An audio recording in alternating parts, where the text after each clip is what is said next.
mukjizat. Nah nu mantak hiji teu meunang dicekel ku nu junub. Dua boga wudu teu boga wudu teu bisa nyekel Al-Qur'an. Teu bisa nu head teu bisa. Ya Allah ya Rabbi aya larangan sama mukjizat. Nah ieu nu mantak di ayat turun ayat wa idza quri'al Qur'an fastami'u lahu wa ansitu la'allakum turhamun. Wallahu a'lamu bimuradi ayat ieu tadi turunkeun dina ngalarang ngomong, ngalarang ngobrol, ngalarang berbicara fil khutbah dina waktu khutbah. Lantaran harita urang Arab teh ketika khutbah teh ieu nyana ngobrol-ngobrolkeun urusan perdagangan, urusan kahirupan. Keur khutbah teh bising, maka turunlah ayat wa idza quri'al Qur'an fastami'u.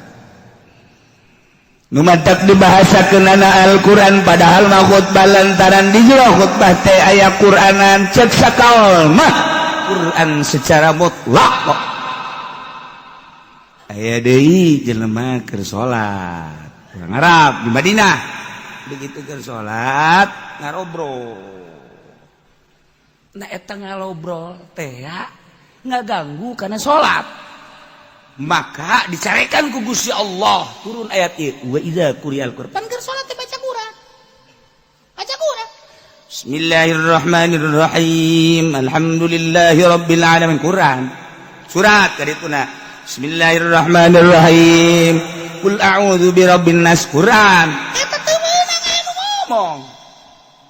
Mantak cek mazhab Hanafi mah, cek mazhab Hanafi teu kudu baca Fatihah acan makmum lamun imam kadenge Fatihah. Teu kudu. Urang salat magrib kan kadenge Fatihah. Allahu akbar imam. Bismillahirrahmanirrahim. Bismillah. Hanafi mah sakadar penyempurna. Alhamdulillahirabbil alamin arrahmanirrahim maliki yaumiddin. Makmum teu kudu baca Fatihah. Geus asal gadegekeun bae ta ieu. Wa idza quri'al Qur'an di mana dibaca Fatihah. Quran teh Fatihah dina salat. Pastami ulah dengekeun wa ansitu.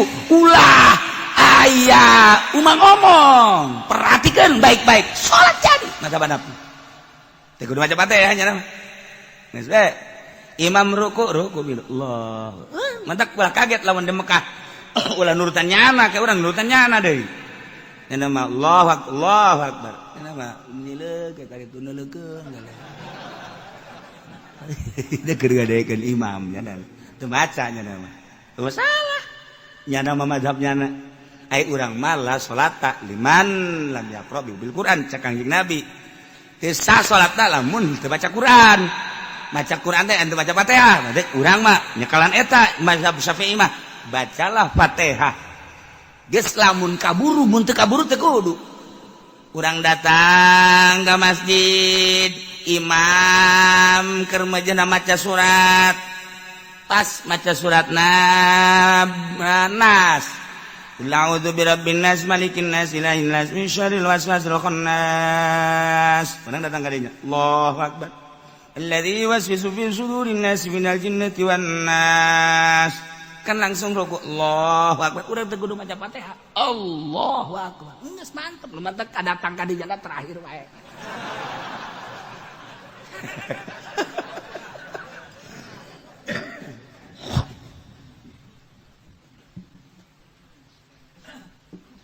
Teu kudu.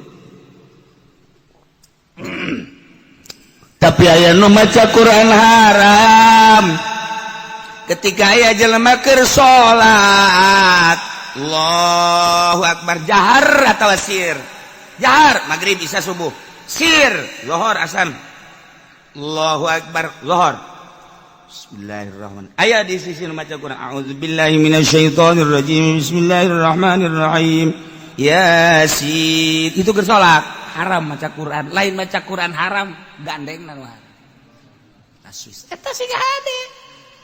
Urang aya nu salat maca Quran gandeng macana. Dilagamkeun deui.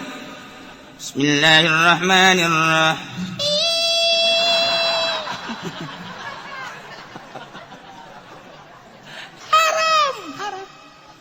Haram. termasuk ngaganggu nu sare dina waktu sare bulan Ramadan kan waktu teh urang teh sangat diperhatikan maghrib langsung isya tas isya langsung taraweh perlu istirahat sebab mungkin jam 2:30 atau jam 3 udang berarti perlu sare ngaji Qur'annya na awong-awongan saat batur istirahat haram lain mengajar haram lantaran ngaganggu batu cak datang aduh tak budak bener kita darus adupan aing waduh ieu engke kudu hudang deui coba cak awewe mah bu aing mah nya salaki sok yang diladenan heula nya engke mas lebih berat awewe mah lebih berat. Masya Allah, ke jam 2 kudu hudang masak. Aja tak gandeng bae di masjid baca Quran. Haram eta kos itu teh. Masya Allah aya waktu-waktu teu meunang. Naila wa idza quri'al Qur'anu fastami'u lah.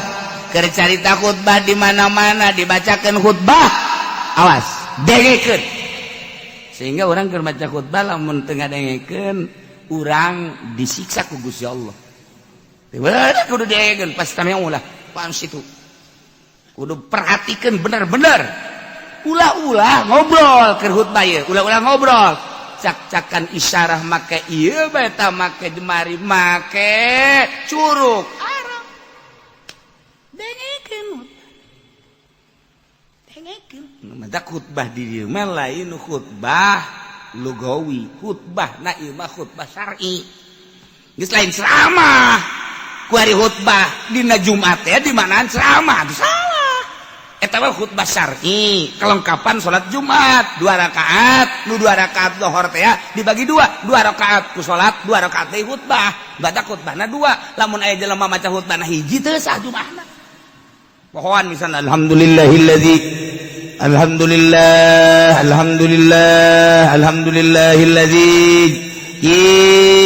tajalla wa ala ahmaduhu al-jamil ayati wal ala ashkuruhu syukran wa fi'al bala atubu ilaihi min kulli masyatin qala wa fi'ala asyhadu an la ilaha illallah wa la ilaha terus a'udzu billahi minasyaitonir beres ngan sahiji doa maju Allahumma ighfir lil mu'minina wal mu'minat wal muslimin wal muslimat Jumat teh sah kudu 2 khutbah sebab gak ganti salat zuhur 4 rakaat nu 2 jadi salat nu 2 jadi khutbah. Bisa anu hiji teh sah atau ngalantur jadi nak jadi khutbah lugawi ceramah teu sah. Atuh teh sah baca lain khutbah ceramah tawa khutbah syar'i kelengkapan salat Jumat ieu dalilna. Wa idza quri'al Qur'an di mana dibacakan Al-Qur'an khutbah maknana pastami'u lah khutbah Jumat dengekeun wa situ nengleng cicing sebab ieu mah salat maknana khutbah eta maknana salat das lamun dibacakan saudara-saudara sekalian hari ini adalah hari kemerdekaan 17 Agustus dengan demikian marilah kita Agustus dibawa ke masjid tolol bener. Deh sakitu ada mah geus teu masalah lah. Maka kita tingkatkan KB keluarga berencana. Ya.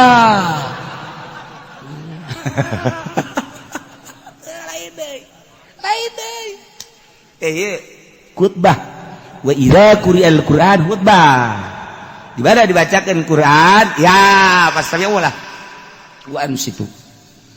Atau Quran secara mutlak di mana dibacakan Al-Quran dengekeun ulah loba omong lamun aya urang sunah kan neuk ngaji maca Quran heula sunah dina kitab Tabihul Mugdarin geus satu Tabihul Gopilin nu mantak urang manggil qori ieu teh deuk ceramah manggil qori hukumna sunah memeh pengajian maca Quran heula. Bacakeun Quran. Urang dengekeun. Lupa tali jeung pengajian. Tali jeung pengajian ieu teh deuk pengajianana muludan. Oh, berarti wa ma arsalnaka. Geus ledeg da wa ma arsalnaka. iya Rajab subhanallah asro. Oh iya teh ada pertikahan wa min ayatihi. Eta sunnah. Kos gitu. Surang dengekeun ulah ngarobrol. Dengekeun itu kan mujizat. Masya Allah, lamun mujizat geus dibacakeun haji urang ngalantur berarti urang kahijab antara urang jeung mujizat. Ketika mujizat asup set ka diri urang ngadengekeun, asupna ka mata nundutan. Berarti yang mujizat itu.